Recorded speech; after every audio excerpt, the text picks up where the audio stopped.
Selain dilaporkan terkait dugaan penistaan agama, nama Rizik Syihab juga sempat dilaporkan atas kasus lainnya. Seperti pada kasus dugaan penghinaan lambang negara serta simbol Bank Indonesia pada uang rupiah yang baru diluncurkan. Pada November 2016 lalu, Rizik Syihab dilaporkan oleh salah satu putri Bung Karno, Sukmawati Soekarno Putri, terkait dugaan penghinaan lambang negara. Laporan ini berdasarkan unggahan video yang sempat menjadi viral di media sosial terkait ceramah Rizik Syihab yang diduga menghina lambang negara. Kasus ini sempat ditangani pihak Polda Jawa Barat. Selain itu, nama Rizik Syihab juga sempat dilaporkan menyangkut logo Bank Indonesia pada rupiah yang baru diluncurkan. Laporan ini berawal dari beredarnya sebuah video yang juga sempat menjadi viral di media sosial yang menyebutkan lambang Palu Arit pada rupiah baru. Belum, nanti kita tunggu aja nanti ngelapor siapa. Ya, sekarang belum ada pelaporannya. Ya. Kemarin Kapolda udah menerangkan itu Pak, bakal mendalami soal. Ya pasti kita dalami pasti. Nanti kalau ada pelaporan nanti kita tindak lanjut. Ini laporannya model A atau dari pihak? Nanti kita tunggu aja. Apakah karena belum ada ya? Apakah nanti model A atau nanti ada yang pelapor, kita tunggu. Ya.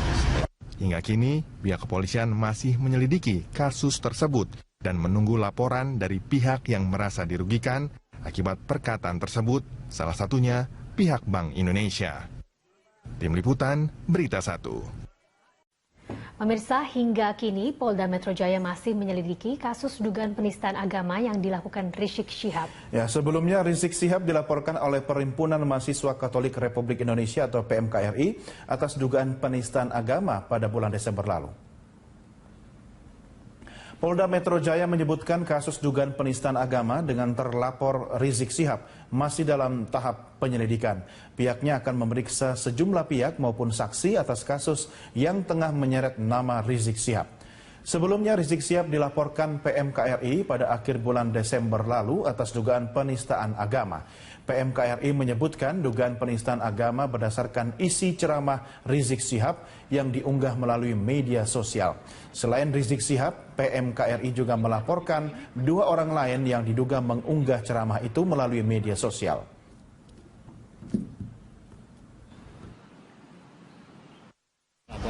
Ya, kita kan mempunyai SOP dan tahap-tahap ya di situ. Tetap harus kita lalui di situ. Kita mempunyai SOP dan tahap-tahap yang kita lalui. Ya, kita masih dalam masa penyelidikan, kita lidik dulu. Pemirsa, Teti Pataresia, warga Kelurahan Balai Kembang Kramat Jati, Jakarta Timur tidak terima rumahnya dipasang paksa stiker salah satu pasangan calon gubernur dan wakil gubernur Pilkada DKI dan mengajukan protes ke Panwaslu DKI serta menulis kasus ini ke akun Facebooknya. Dan tiba-tiba akun Facebooknya tidak bisa diakses lagi. Apa yang sebenarnya terjadi? Kini sudah hadir di studio Teti Pataresia. Mbak Teti, seperti apa sebenarnya kronologi pemasangan dari stiker? Ya, awalnya mereka datang ke rumah saya, 2 orang ibu-ibu ya kan. Salah satunya saya kenal, salah satu petugas yang mau ngedata itu adalah biasa suka datang ke rumah untuk periksa jentik nyamuk, Ibu Jumantik ya kita sebutnya Ibu Jumantik. Nah setelah itu karena saya taunya dia itu petugas Jumantik, ketika waktu saya ketemu muka di teras saya bilang mau periksa jentik ya gitu kan. Terus dia bilang enggak, gue cuma mau ngedata aja kok, kata gitu kan. Dia bilang gitu mau ngedata, dia udah siap dengan berkasnya itu ya kan. Terus udah gitu dia tanya, saya duduk di sebelahnya, dia tanya di rumah ini berapa jumlah pemilih suaranya gitu kan. Saya bilang 2 orang. Siapa aja namanya? Nama saya sama nama ayah saya saya sebutkan, terus dicatat sama dia. Udah selesai dicatat, kayak nyobek gitu kan bagian belakang, ternyata itu stiker. Jadi ternyata bagian belakang stiker itu adalah formulir data untuk pengisian jumlah suara kan, pemilih suara. Begitu di stiker dicopot, saya lihat pasangan stiker paslon nomor 1 gitu kan. Terus saya ngomong, saya emang nggak pilih dia gitu kan. Terus kata si ibu itu ngomong gini, terserah nanti lu mau pilih siapa, kata gitu kan. Gue cuma ngedata doang kok, kata gitu kan. Terus saya ngomong kayak begini, tapi ini kalau ketahuan sama Bawaslu bisa dianggap pelanggaran loh. Sebab yang ibu data itu dengan pemasangan stiker itu seolah-olah yang ibu data itu ada pendukung nomor 1 gitu kan. Dia mengaku orang yang petugas Jumantik ini mengaku dari mana, Mbak?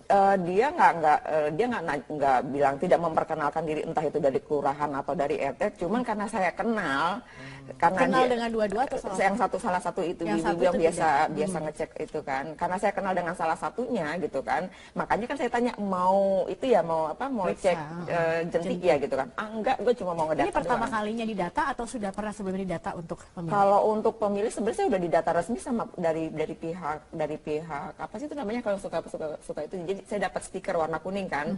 Itu saya didata KPPS. Saya sudah didata bulan Oktober lalu ya sudah didata. Makanya itu kan hanya jumlah pemilih berdasarkan kartu keluarga kan. Sama dan nama. Ketika didata lagi, Mbak tidak mempertanyakan kenapa harus didata lagi. Ini kan sudah enggak. Jadi saya nggak kepikiran ke sana. Cuma begitu udah didata, begitu sudah dilepas dari stikernya itu, saya baru tahu oh ini berarti ada sesuatu gitu kan. Kenapa harus dibalik stiker itu dia punya data gitu kan. Baik, setelah Anda memprotes, Mbak, apakah dia tetap ngotot menempelkan stiker tersebut atau terjadi? Karena sudah terjadi pendataan, akhirnya itu saya biarkan stiker itu terpasang buat barang bukti dong. Karena sudah terjadinya pendataan gitu. Saya nggak mau langsung copot. Jadi barang bukti untuk melapor ke Panwaslu. Iya, buat melapor ke Panwaslu atau ke Bawaslu. Cuman karena kebetulan saya nggak punya akses untuk berhubungan dengan Panwaslu dengan Bawaslu, akhirnya saya posting di Facebook. Jadi hari itu kejadian, jam 10 kejadian, jam 11 saya posting di Facebook. Sebelum ke Facebook, saya ingin tanya soal Panwaslu. Apa yang Anda sampaikan? Apa yang Anda laporkan kepada Panwaslu? Sebenarnya sih saya nggak melaporkan ke Panwaslu. Jadi pada malam tanggal 31 Januari itu sekitar jam 8 malam, tiba-tiba setelah sudah jadi viral ya, postingan saya itu setelah jadi viral, itu pihak datang ke rumah malam-malam, ngakunya sih dari Bawaslu. Ngakunya dari Bawaslu. Jadi saya bilang ini buat barang bukti aja biar sampai ke Bawaslu gitu kan. Biar ditindaklanjuti. Kami dari Bawaslu, Bu, gitu kan. Saya langsung datang dari kota gitu kan. Terus sudah gitu ada salah satu lagi yang orang, iya Bu, dia atasan saya, kata si salah satu itu dari Bawaslu. Jadi yang dia harapkan sih kalau misalnya besok-besok ke depannya kalau ada kejadian seperti ini lebih baik ditolak aja dari awal, jadi nggak usah sampai sempat ramai di medsos. Berarti petugas yang mengaku Bawaslu itu mempermasalahkan Anda yang membuat hal ini viral. Jadi seperti itu. Jadi kalau memang sepertinya pertanyaan-pertanyaan dari Pak Saroji ya namanya yaitu Pak Saroji itu sepertinya kok saya yang didakwa gitu kan. Waktu dipasang stiker itu ada kesepakatan apa saja waktu itu? Jadi ada kesepakatan atau tidak, dipaksa atau tidak gitu kan. Itu kan saya udah jelasin bahwa ini permasalahannya bukan masalah stikernya lagi tapi masalah pendataannya gitu kan. Kalau seandainya dia pasang stikernya tanpa didata, mungkin saya biarkan gitu kan. Tinggal orangnya pergi, tinggal saya copot. Tapi justru karena sudah ada pendataan di balik stikernya itu, ya kan, otomatis itu harus saya biarkan gitu kan. Saya biarkan dipasang untuk barang bukti. Baik. Gitu. Nanti kita lanjutkan kembali. Warga Kelurahan Balai Kambang, Jakarta Timur protes atas pendataan dan penempelan stiker pasangan calon gubernur tertentu oleh petugas kelurahan. Kejadian ini sempat menjadi viral di media sosial dan sudah ditangani Panitia Pengawas Jakarta Timur. Ini adalah rumah Teti Pataresia, warga Kramat Jati, Jakarta Timur yang sempat menyampaikan curahan hati terkait dengan pendataan yang diselingi dengan adanya penempelan stiker salah satu pasangan calon gubernur DKI Jakarta yang dilakukan oleh oknum yang diduga merupakan petugas kelurahan Balai Kambang, Jakarta Timur. Dan penempelan stiker tersebut ternyata dilakukan di sepanjang Gang Haji Ahmad dan sejumlah rumah yang ada di Kelurahan Balai Kambang, Jakarta Timur. Teti kemudian mendapatkan undangan klarifikasi dari Panitia Pengawas Pemilihan Panwas Jakarta Utara atas unggahan pada akun media sosial Facebook miliknya tentang pemberian stiker pasangan nomor urut 1 oleh petugas Jumantik Kelurahan Balai Kambang.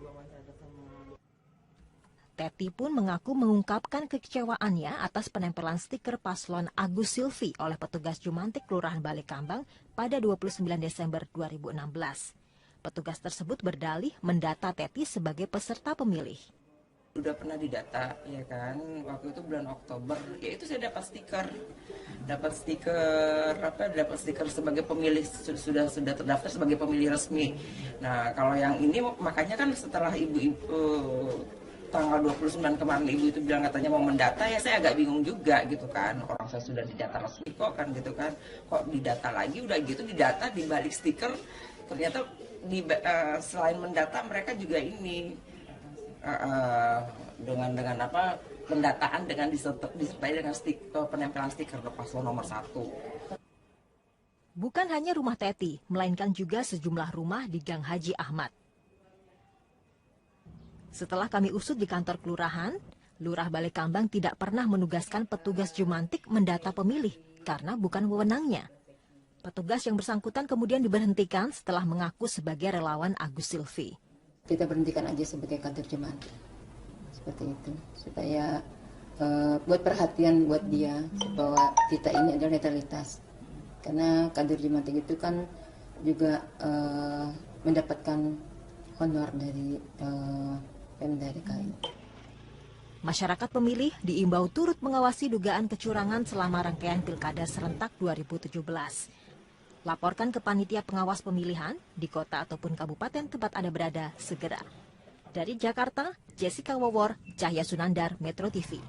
Basuki Cahayapurnama dan Jarod Saiful Hidayat selaku Cagup dan Cawagup nomor urut 2 melawan berbagai berita hoaks di media sosial. Untuk menangkal berita hoaks, tim sukses Ahok Jarot pun menampilkan berbagai kesuksesan kinerja keduanya.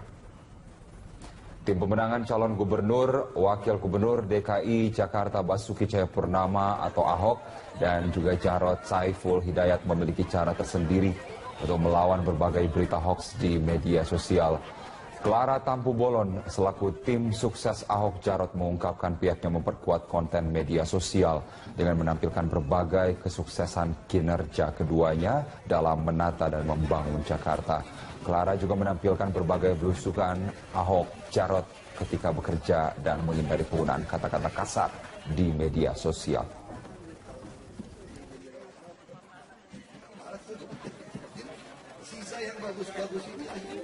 Mabes Polri menegaskan buku Jokowi Undercover hanya berisi fitnah dan dibuat tanpa berdasarkan riset dari sang penulis. Terkait hal itu, Polri akan menyelidiki percetakan buku Jokowi Undercover serta penyebaran dan penjualan buku tersebut. Mabes Polri menyebutkan buku Jokowi Undercover yang ditulis oleh Bambang Tri tidak dilandaskan dengan data yang valid. Oleh sebab itu, buku tersebut hanya berisi opini pribadi penulis. Karopenmas Mabes Polri Brigjen Pol Rikwanto menyebutkan dalam bukunya Bambang Tri hanya mengutip dari beberapa diskusi di Facebook tanpa menggunakan riset secara akurat. Sejauh ini polisi belum mengetahui motif Bambang Tri yang sudah menjadi tersangka.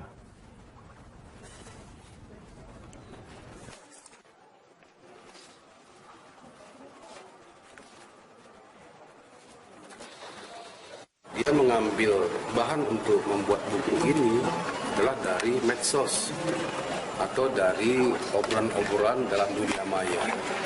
Jadi dia analisa sendiri, dia kumpulkan, dia gatok-gatokkan istilahnya, kemudian dia simpulkan sendiri sehingga menjadi narasi-narasi yang seolah-olah itu sebuah kebenaran yang dituangkan dalam sebuah buku. Termasuk juga foto-foto yang ada. Alasannya dia menggunakan analisa fotometrik. Kita tanya dari mana Saudara Bambang memiliki kemampuan itu. Dia cari di Google. Ya, dari Google ada petunjuknya, kemudian dia coba membandingkan foto satu dengan foto yang lainnya dengan caranya sendiri. Sehingga disimpulkan cocok. Ya, cocok yang disimpulkan oleh dirinya sendiri. Pemirsa, meme Pizza Hut ramai beredar di media sosial usai sidang keempat kasus Basuki Cahayapurnama. Pelesetan ini ramai diperbincangkan setelah salah satu saksi sidang Ahok salah menuliskan nama salah satu restoran cepat saji di riwayat pekerjaannya. Pasca sidang keempat Gubernur DKI Jakarta nonaktif Basuki Cahayapurnama atau Ahok atas kasus penodaan agama, meme Pizza Hut marak beredar di media sosial. Pizza Hut ramai diperbincangkan setelah Ahok memberikan pernyataan usai sidang.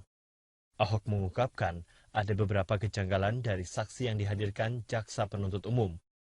Salah satunya terkait data diri saksi novel Haidir Hasan Bakmukmin alias Habib Novel. Dalam berita acara perkara, Novel menulis pernah bekerja di Pizza Hut tahun 1992 hingga 1995. Setelah dikonfirmasi, tempat bekerja yang dimaksud Novel, yaitu restoran Pizza Hut. Data yang keliru ini kemudian kesalahannya dilimpahkan kepada polisi, padahal data tersebut diisi oleh saksi sendiri. Ahok menduga Novel merasa malu pernah bekerja di tempat yang pemimpinnya tidak seiman. Lalu ada lagi satu saksi yang mungkin malu karena kerja di Pizza Hut. Pizza Hut punya orang Amerika. Lalu dia sengaja di berita acara tulisannya itu Pizza Hut, jadi beda. Jadi tulisan Pizza Hut-nya itu dia sengaja ubah. Ini saya kasih lihat ya, dia kerja di Pizza Hut-nya dia rubah. Saya pun sampai ketawa, ditanyain dia akhirnya ngaku. Dia nggak perhatikan katanya, padahal semua kan mesti tanda tangan ya. Tagar Pizza Hut kemudian banyak diunggah netizen hingga menjadi trending topik di media sosial Twitter. Selain data Novel yang tidak sesuai, Ahok juga menyebut ada salah satu saksi yaitu Gus Joy Setiawan yang mengaku sebagai advokat namun belum resmi disumpah sebagai advokat. Tak hanya itu, Gus Joy juga diketahui menjabat sebagai koordinator koalisi advokat rakyat yang mendukung pasangan calon nomor urut 1. Namun salah satu saksi Syamsul Hilal memastikan saksi tidak memiliki keterikatan atau kepentingan lain dalam kasus ini. Para pembela terdakwa, dia mengarahkan kita para pelapor ini berafiliasi kepada salah satu partai politik. Jadi tidak ada kaitan dengan apapun. Di dunia dan di akhirat saya bertanggungjawabkan. Bagi pengacara, afiliasi saksi dengan partai politik perlu ditelusuri. Dia punya kepentingan karena ada kebencian sejak lama, nah ini sulit untuk diterima menjadi saksi yang bisa katakanlah ya menjadi alat bukti di pengadilan untuk itu. Ya, jadi dalam hal ini ya kita memang perlu menguji saksi tersebut.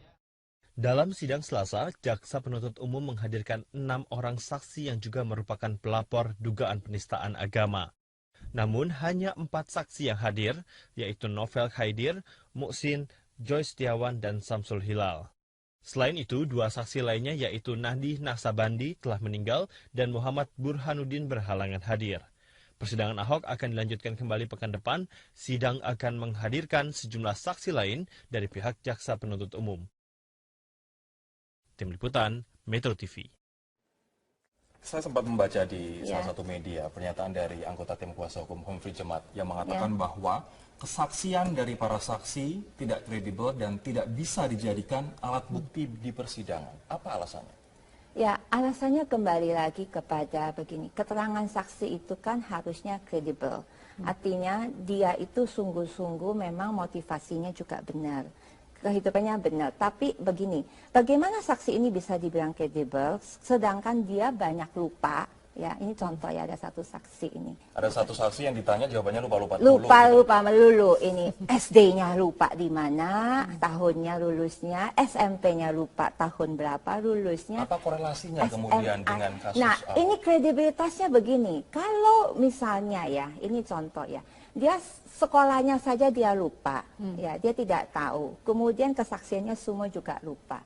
Lalu bagaimana dia bisa meyakini betul ya bahwa Pak Ahok ini kesaksiannya tuh menista agama dan dia melakukan bahwa ini sebetulnya satu penghinaan. Jadi secara analoginya sudah lucu, ini orang yang lupa-lupa ingatan begitu, tapi ingatannya begitu tajam ketika menyangkut masalah Pak Ahok.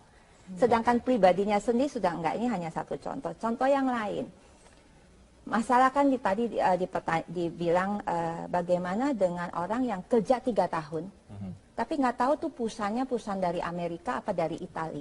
Malah dia bilang Pak Ahok itu goblok karena Pizza Hut itu dari Itali bukan dari Amerika. Ini hanya contoh. Sedangkan dia cuma dengar video Pak Ahok 29 menit. Nah ini ada yang lebih menarik lagi. Kita contoh kredibilitasnya bagaimana. Ini kita ambil contoh. Pada waktu Pak Ahok pidato di Kepulauan Seribu, yang dipermasalahkan kan pidatonya Pak Ahok kan, udah pasti menista, menodai agama, kira-kira begitu. Ini logika. Orang di Kepulauan Seribu, pada waktu Bapak menyampaikan pidato, ya, itu nggak ada yang protes, malah ketawa dan tepuk tangan. Itu belum selesai. Pak Ahok kemudian memberikan 3 termin pertanyaan, artinya masyarakat boleh Dan tidak ada bertanya. yang keberatan. Dan nggak ada